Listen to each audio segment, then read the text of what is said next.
On the night of Friday, March 5th, 2004, in a modest home in Tampa, Florida, a man went to sleep and never woke up. He was 47 years old. He had a wife who had been by his side for 28 years. He had 6 children who called him dad. He had a career behind him that took him to every major wrestling promotion on the planet. And he had a heart that, without warning, without mercy, simply stopped beating somewhere in the dark hours between Friday night and Saturday morning. Raymond Fernandez was born on May 7, 1956, in New York City. His childhood was shattered early. When Raymond was just 6 years old, his mother died of cancer.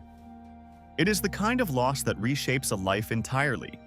The kind of absence that echoes through every decision, every relationship, every quiet moment for the rest of a person's existence.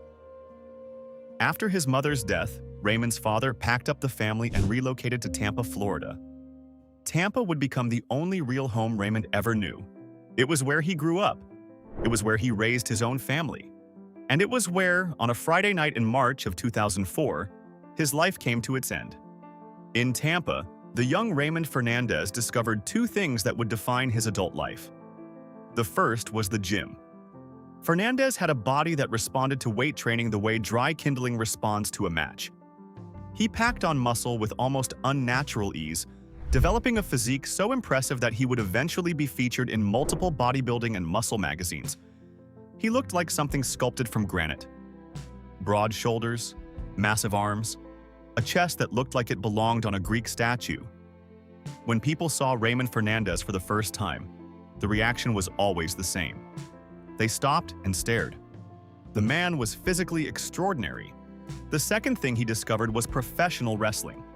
And it was in a wrestling ring, under the guidance of the legendary trainer Hiro Matsuda, that Raymond Fernandez became Hercules Hernandez.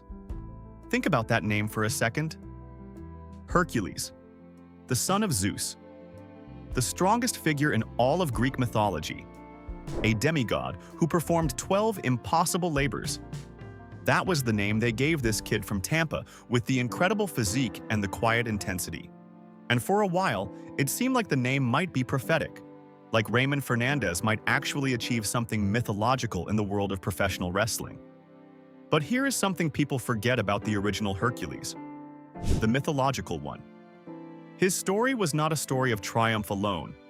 It was a story of suffering, of being used by forces greater than himself, of performing labor after labor for people who would never truly reward him, of giving everything he had and receiving far less than he deserved in return. In that sense, the name was more prophetic than anyone could have known. He started wrestling in 1979, working the Florida and Texas territories as Hercules Hernandez. He was raw. He was green. When he first showed up in Kansas City for the Central States Territory in 1982, he was so unprepared that he reportedly arrived with nothing but ski boots to wear in the ring. His tag team partner at the time, a Canadian wrestler named Dewey Robertson, took him under his wing. The local promoter, Bob Geigel, tried to discourage Robertson from helping the kid. But Robertson saw something in Fernandez, something worth investing in, something that just needed time and guidance to develop. And develop it did. In the Central States Territory, Hercules teamed with Robertson and won the Tag Team Championship twice.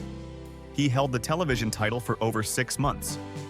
He feuded with Manny Fernandez, with Mark Romero, and most notably with the legendary Harley Race. That feud with Race was the one that put Hercules on the national map. Race was a former NWA World Champion, one of the most respected men in the history of professional wrestling. And Hercules, this young powerhouse from Tampa, went toe-to-toe with him and came out looking like a star.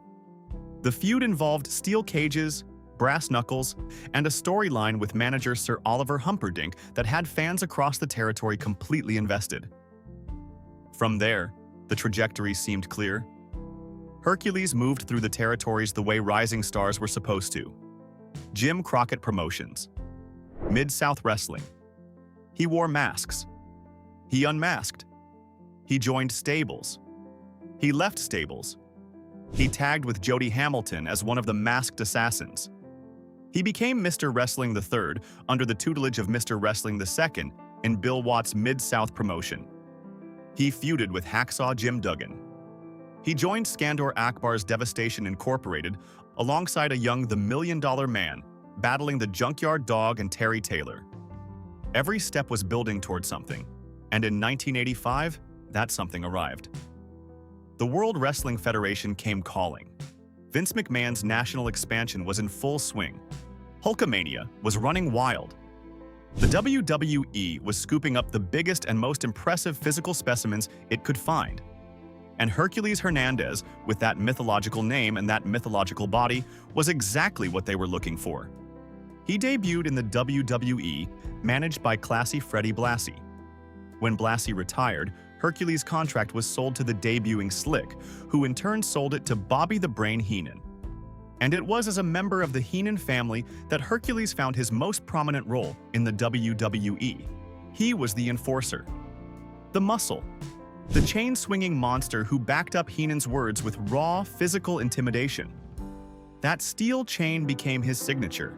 He would wrap it around his fist, swing it overhead, and the audience knew that somebody was about to get hurt. His feud with Billy Jack Haynes over who possessed the deadlier full Nelson became one of the most memorable rivalries of 1986 and 1987. It was a simple premise: two massive men arguing over who could apply a hold with more devastating force, but it worked beautifully. The feud culminated at WrestleMania 3, inside the Pontiac Silverdome, on the same card where Hulk Hogan body-slammed Andre the Giant. Hercules and Haynes fought to a double countout. After the match, Hercules busted Haynes wide open with his chain. It was violent. It was compelling. It was exactly the kind of moment that should have launched Hercules into the upper echelons of the promotion. But it didn't. And that is the quiet tragedy at the center of the Hercules Hernandez story. He had the look. He had the physique. He could work in the ring. He appeared in 6 consecutive WrestleManias, from WrestleMania 2 through WrestleMania 7. 6 straight years on the biggest stage in professional wrestling. At WrestleMania 2, he battled Ricky Steamboat. At WrestleMania 3, the Haynes match. At WrestleMania 4, he lost to the Ultimate Warrior. At WrestleMania 5, he beat Haku. At WrestleMania 6, he was destroyed by Earthquake. At WrestleMania 7, he and Paul Roma, as Power and Glory, were squashed by the Legion of Doom. 6 WrestleManias, and in not a single one of them was Hercules positioned as a main event player. He was always the opener, the midcard attraction, the guy who made the other guy look good. He was, in the parlance of the business, an enhancement talent at the highest level. Good enough to be on the card every single year. Never good enough, in the eyes of the people making the decisions, to be the guy. His tag team partner Paul Roma would later say that Hercules absolutely could have been a huge babyface star, on the level of Hogan or Warrior, if the company had been willing to give him the push. But there were politics. There were prima donnas. There were people in positions of power who did not want to see Hercules Hernandez rise above his station, and so he stayed where he was. Reliable, professional, underutilized. A man doing extraordinary work in an ordinary slot. In 1988, the WWE, it was provocative, uncomfortable, and surprisingly effective. The racial undertones were impossible to ignore. Here was a man of color being literally bought and sold on national television, treated as property, reduced to something less than human by a wealthy white man who believed that everyone and everything had a price. Hercules rebelled. He declared that no man owned him. He turned babyface, and the crowd responded. They wanted to cheer for this man. They wanted to see him rise up and fight back against the system that had tried to commodify him. There was genuine emotion in those segments. Genuine fire. Hercules was not the most gifted promo in the world, but when he said that no man would ever own him, you believed it. You felt it. Because it was real. Because on some level the frustration he was expressing was not just kayfabe. It was the frustration of a man who had been used and positioned and moved around like a chess piece for his entire career. And for a brief, shining moment, it seemed like the company might finally get behind him. Like this could be the angle that launched Hercules Hernandez into the stratosphere. The crowd was ready. The story was right there. All the company had to do was pull the trigger. They didn't. The push never materialized into anything lasting. The feud with Ted ran its course, and Hercules drifted back to the midcard. Another opportunity missed. Another door that opened just wide enough for him to see what was on the other side before it slammed shut in his face. By 1990, he was turned heel again and paired with Paul Roma as Power and Glory, managed by Slick. It was a solid tag team. Two big men with legitimate physiques and real athletic ability. They had a memorable program with the Rockers, injuring Shawn Michaels' leg at SummerSlam 1990 in an angle that looked shockingly real. The camera caught Michaels writhing on the floor while Roma and Hercules systematically dismantled Marty Jannetty. It was effective, brutal television. The kind of work that should have established Power and Glory as a legitimate force in the tag team division for years to come. But the WWE had other plans. At WrestleMania 7, the Legion of Doom demolished Power and Glory in under a minute. 60 seconds. After months of building the team as credible threats, after the compelling SummerSlam angle, after all the television time and the house show matches and the work that Hercules and Roma had put in, the company fed them to the Road Warriors in a squash match on the biggest show of the year. It was the kind of booking decision that tells a performer exactly where he stands. And Hercules stood where he had always stood, in the service of someone else's moment. His last televised WWE match was against Sid Justice at Madison Square Garden. He was squashed in under 60 seconds. And just like that, after 7 years of showing up, working hard, and never complaining, Hercules Hernandez was done with the World Wrestling Federation. He went to World Championship Wrestling in 1992, working briefly as the Masked Super Invader under the management of his old rival Harley Race. Think about that for a moment. A man who had spent 7 years building a name, building a brand, building an identity as Hercules Hernandez, was now being asked to put on a mask and pretend to be someone else entirely. Billed from Bangkok, Thailand, of all places. As if the audience would not recognize the same massive physique, the same style, the same man they had been watching on WWE television for the better part of a decade.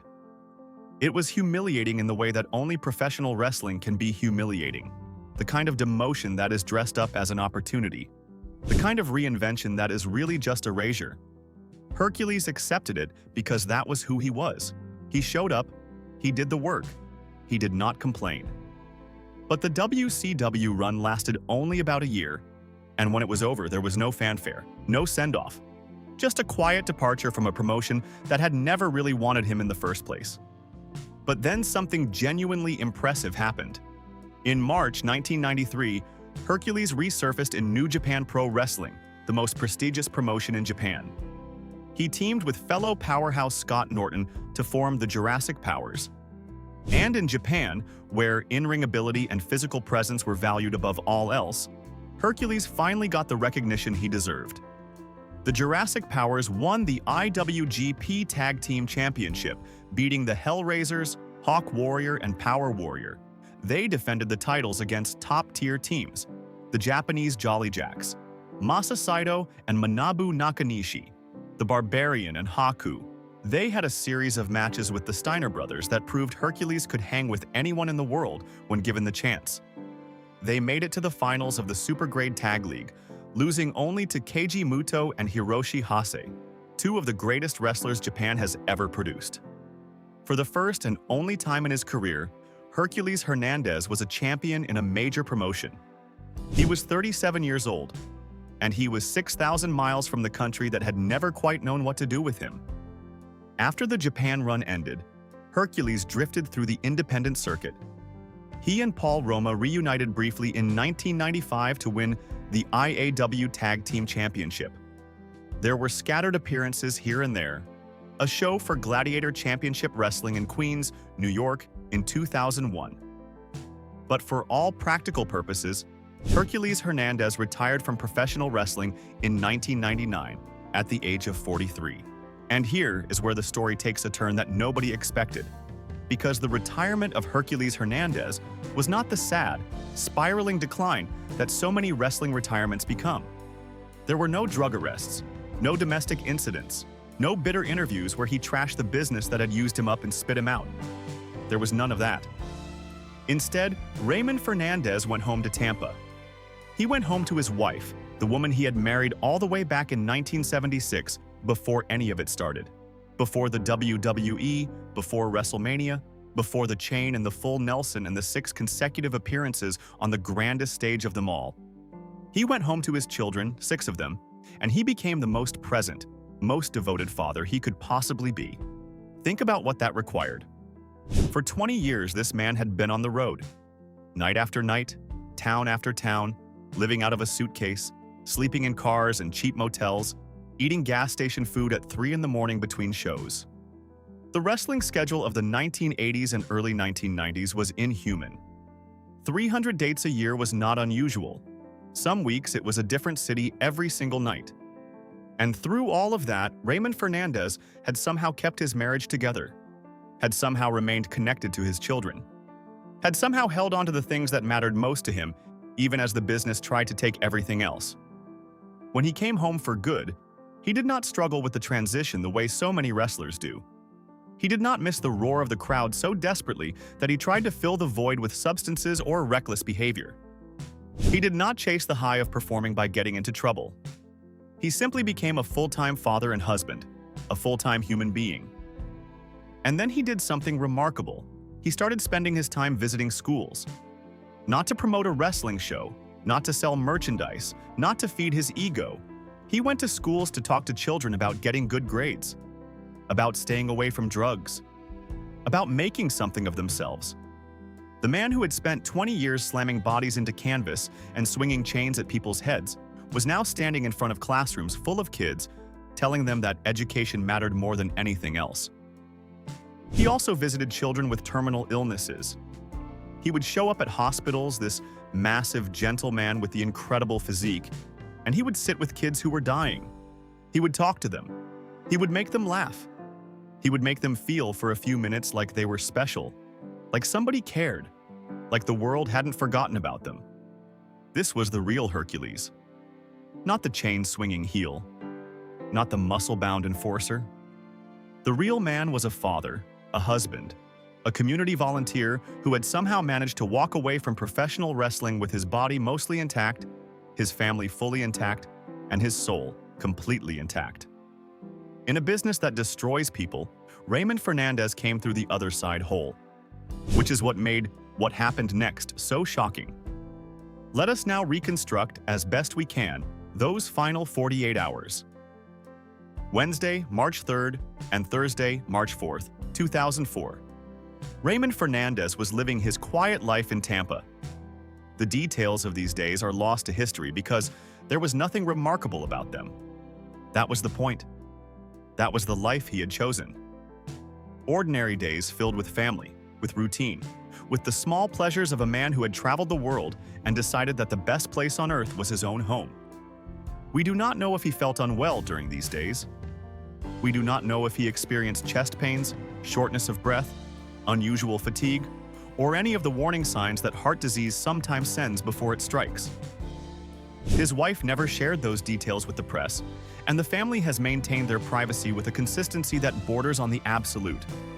What we know is that there was no hospitalization. There was no 911 call. There was no dramatic medical emergency in the days leading up to his death. If he was experiencing symptoms, he either didn't recognize them or chose not to act on them. And that would not be unusual for a man like Fernandez. Professional wrestlers of his generation were conditioned to ignore pain, to push through, to never show weakness. It was part of the culture. You didn't complain about your body hurting. You didn't go to doctors unless something was visibly broken. You taped yourself up, you took a handful of ibuprofen, and you went to work. That mentality doesn't just disappear when you retire, it becomes embedded in who you are, and it kills people. Friday, March 5th, 2004. This was the last full day of Raymond Fernandez's life. Again, the specific details are unknown. We do not know what he ate for breakfast. We do not know if he drove his kids to school. We do not know if he went to the gym, though given the physique he maintained even in retirement, it is likely that some form of exercise was part of his daily routine. We do not know if he watched television, if he called any old friends, if he had any conversations that, in retrospect, might have taken on a different weight. What we can say with reasonable confidence is that it was a normal day, an unremarkable Friday in early March. in Tampa, Florida.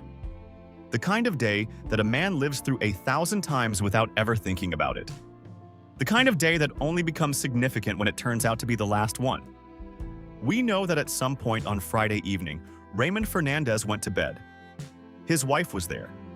His children were in the house.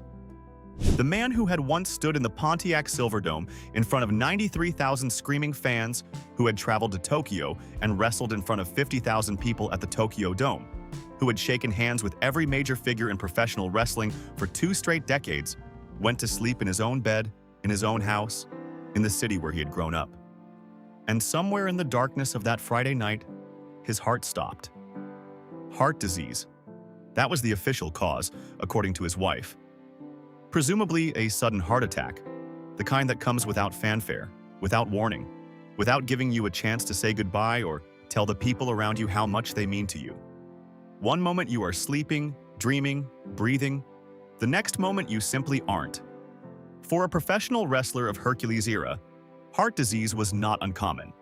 The combination of extreme physical training, the enormous caloric demands of maintaining a bodybuilder's physique, the cardiovascular stress of performing night after night, year after year, and in many cases, the use of anabolic steroids and other performance-enhancing substances created a perfect storm of cardiac risk. Hercules was never publicly accused of steroid use in any official capacity, but he competed in an era when such use was rampant and essentially expected. His physique was the kind that, fairly or unfairly, invited speculation. And the wrestling business of the 1980s operated under a code of silence about such things. Whether steroids played a role in his death is a question that will never be definitively answered. What is not in question is that he died too young, 47 years old, 2 months shy of his 48th birthday. Saturday morning, March 6, 2004. Raymond Fernandez was found dead. The precise circumstances of the discovery have never been made public. We do not know if it was his wife who found him. We do not know what time it was. We do not know the immediate aftermath, the phone calls, the paramedics, the awful mechanical process of confirming what was already obvious. The family has kept these details private, and that is their right. What we do know is how the wrestling world found out. On that same Saturday night, March 6, 2004, hundreds of miles from Tampa, a very different kind of event was taking place. In Blasdell, New York, a suburb of Buffalo, the Pro Wrestling Hall of Fame was holding its annual dinner. Wrestlers past and present, promoters, journalists, and fans had gathered to celebrate the history and legacy of professional wrestling. It was supposed to be an evening of nostalgia and joy. Dewey Robertson was there. The same Dewey Robertson who had taken a young, raw Hercules Hernandez under his wing in Kansas City more than 20 years earlier. The same man who had taught him how to work, who had tagged with him, who had won championships with him. The same man who had ignored Bob Geigel's warnings and helped a kid in ski boots become a professional wrestler. Robertson had received the news about Fernandez's death, and he made the announcement at the dinner. Imagine that moment. A room full of people celebrating wrestling's past, and suddenly the room goes quiet. Suddenly the laughter stops, and the glasses are set down, and everyone is looking at one man standing at a microphone. And that man is telling you that one of your own is gone. That a 47-year-old man, a man that many of the people in that room had known personally, had worked with, had shared locker rooms and road trips and late-night meals with, had died in his sleep the night before. Just like that. No warning, no illness, no goodbye, just gone. The room must have felt very small in that moment, very fragile. Every person sitting at those tables was a professional wrestler or someone connected to the business. And every single one of them knew, in that moment, that the same thing could happen to them. That the same ticking clock was inside their own chests. That the toll of the business they loved did not present invoices. It simply collected when it was ready, without negotiation. In an interview at that same dinner, Robertson shared a memory. He told the story of Hercules arriving in Kansas City with nothing but ski boots to wear in the ring. It was a funny story, a warm story, the kind of story that old friends tell about each other. But on that particular night, in that particular context, it must have been devastating. a man remembering his friend's humble, eager beginnings on the very night he learned those beginnings had reached their end. Dave Meltzer of the Wrestling Observer confirmed the death. Internet wrestling forums, still relatively young in 2004, began buzzing with the news. The reports were brief and factual. Raymond Fernandez, Hercules Hernandez, found dead. Saturday morning, Tampa, presumed heart attack, pending autopsy. In those early hours after the announcement, there was confusion. Some reports listed his age as 46, others as 47. Some used the surname Hernandez, confusing his ring name with his real one. Some said he died Friday night, others Saturday morning. The details were muddled in the way that death always muddies things. What was not muddled was the shock. Nobody expected this. Nobody saw it coming. In a business where tragic deaths had become almost routine, the death of Hercules Hernandez still managed to catch people off guard. Because he was supposed to be one of the survivors. He was supposed to be the guy who made it out. The reactions from the wrestling community were immediate and genuine. On forums and message boards across the internet, fans shared their memories. The full Nelson feud with Billy Jack Haynes, the chains swinging overhead, power and glory demolishing the Rockers at SummerSlam, the tug of war with the Ultimate Warrior when the chains snapped in half, the moment when Ted tried to buy him as a slave and Hercules stood up and said no. Fellow wrestlers mourned privately. Paul Roma, his Power and Glory partner, would later speak about the loss in deeply personal terms. Years after Fernandez's death, Roma was asked about him in an interview and called Hercules his soulmate as far as a man is concerned. Roma was asked whether Hercules could have been a massive babyface star on the level of Hogan or Warrior. Roma said without a doubt, he had the size. He could compete with anybody. But the politics of the business, the prima donnas, the people calling the shots, they never gave him the chance. It is a refrain you hear over and over again when wrestlers talk about Hercules Hernandez. He could have been so much more. He should have been so much more. The talent was there. The look was there. The work ethic was there. But the opportunity was never fully given. And yet, here is the thing that separates Hercules from so many other wrestlers who got the short end of the stick. He didn't let it destroy him. He didn't become bitter. He didn't drink himself into oblivion or pump himself full of painkillers or end up homeless on the streets of some forgotten town. He went home. He loved his wife. He raised his children. He helped kids in schools. He sat with dying children in hospitals. He lived a good life. A simple, wholesome, genuinely good life. In the days following his death, a funeral was held for family and close friends.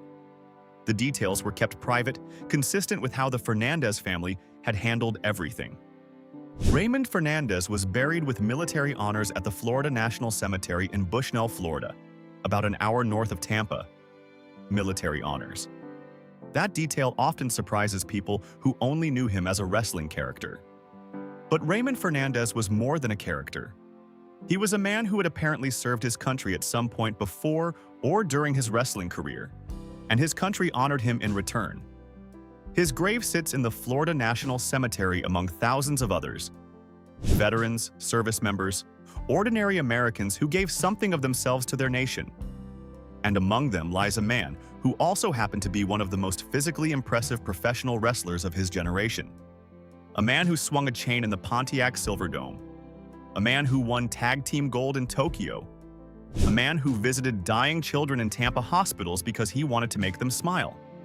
In 2004, the year of his death, Hercules was included in a book of tributes published by the Wrestling Observer. It briefly discussed his life story. It was a small acknowledgement, fitting perhaps for a man who had always been positioned just below the top, always visible but never quite in the spotlight. In 2018, 14 years after his death, Fernandez was posthumously inducted into the New England Pro Wrestling Hall of Fame. It was a recognition that would have meant something to him, though probably not as much as his family meant to him. Not as much as those kids in those schools meant to him. Not as much as knowing that he had walked away from a brutal business and built something worth having on the other side. The wrestling business has a body count. That is an uncomfortable truth, but it is a truth nonetheless. The combination of physical punishment, relentless travel schedules, easy access to drugs both recreational and pharmaceutical, and a culture that stigmatizes weakness and celebrates pushing through pain has produced a staggering number of premature deaths. Wrestlers from Hercules' era have died at rates that would be considered a public health crisis in any other profession. Heart attacks, overdoses, suicides. The list is long and the names are familiar, and the ages are always too young. The year 2004, the year Hercules died, was itself a grim reminder of how deadly the business could be. And the years surrounding his death were even worse. It seemed like every few months, another name from the golden era was gone. Another obituary. Another tribute graphic on Monday Night Raw. Another round of hand-wringing and promises that things would change, followed by nothing changing at all. The professional wrestling industry in 2004 had no union, no pension plan, no health insurance for retired performers, no structured program to help aging wrestlers deal with the physical and psychological aftermath of their careers. When you were done, you were done. The company moved on. The show continued. And whatever happened to you after that was your problem to solve with whatever resources you had left. Raymond Fernandez solved his problem better than most. He went home. He loved his family. He served his community. He found purpose beyond the ring. Hercules Hernandez was 47 years old when he died. Eddie Guerrero would be 45. Kurt Hennig was 44. Rick Rude was 40. The British Bulldog was 39. The list goes on and on and on, an endless parade of men who looked invincible on television and turned out to be terrifyingly mortal in real life. But here is what makes the Hercules death story different from so many of the others. There was no scandal, there was no long public deterioration, there were no arrest records or rehab stints, or domestic violence calls. The man went to sleep on a Friday night in his own home, next to his wife of 28 years, and he did not wake up. He was, by every available account, a good man living a good life. And his heart simply gave out. That is perhaps the most frightening version of this story. Not the wrestler who spirals out of control, not the cautionary tale about drugs and ego and the dark side of fame, but the man who does everything right. The man who retires gracefully. The man who goes home and loves his family and gives back to his community. And death comes for him anyway, at 47, because the toll that professional wrestling takes on the human body does not care about your intentions or your character or how many sick children you visited last week. The body keeps score, and for Hercules Hernandez, the score came due on a Friday night in March. There is a Facebook tribute page maintained by the Fernandez family. It has a modest following, a few thousand people who still remember, who still care, who still think about the chain-swinging powerhouse with the mythological name. His daughter has posted tributes to her late father. The page exists as a small, persistent act of remembrance in a world that moves fast and forgets faster. Hercules Hernandez has never been inducted into the WWE Hall of Fame. This is a point of contention among wrestling historians and fans who believe his contributions deserve greater recognition. He worked for every major promotion in the world. He appeared in 6 consecutive WrestleManias. He held championships in multiple organizations. He was a reliable, professional, talented performer who never caused problems, never no-showed, never embarrassed the company. By any reasonable metric, the man belongs in the Hall of Fame. But Hercules falls into that unfortunate category of wrestler who was significant but not quite significant enough. Not a main eventer. Not a world champion. Not someone with a signature moment that transcended wrestling and entered mainstream pop culture. He was a mid-card guy, a workhorse. The kind of performer who made the show better simply by being on it, but who never got the individual spotlight that would make his induction an obvious choice. If and when the WWE does induct him, it will likely be as part of a group of legacy inductees, a cluster of names from a bygone era, receiving a collective nod rather than a proper individual spotlight. It is fitting in a sad, ironic way. Even in death, even in recognition, Hercules Hernandez would be positioned in the midcard, sharing his moment with others rather than standing alone in the light. But those who knew him would tell you that he would not have cared about any of that. He would not have cared about the Hall of Fame or the legacy or the ranking in some magazine's list of the greatest wrestlers of all time. He would have cared about his wife, he would have cared about his children, he would have cared about the kid in the third row of some elementary school classroom in Tampa who heard Hercules Hernandez tell him to stay in school and say no to drugs, and actually listened. That was the real mythology of Hercules. Not the 12 labors, not the chain, not the full Nelson. The real mythology was a man formed in front of millions and then came home and used whatever fame he had left to help children. That is a story worth telling. That is a legacy worth remembering. Raymond Constantine Fernandez Jr. Born May 7, 1956 in New York City. Died March 6, 2004 in Tampa, Florida.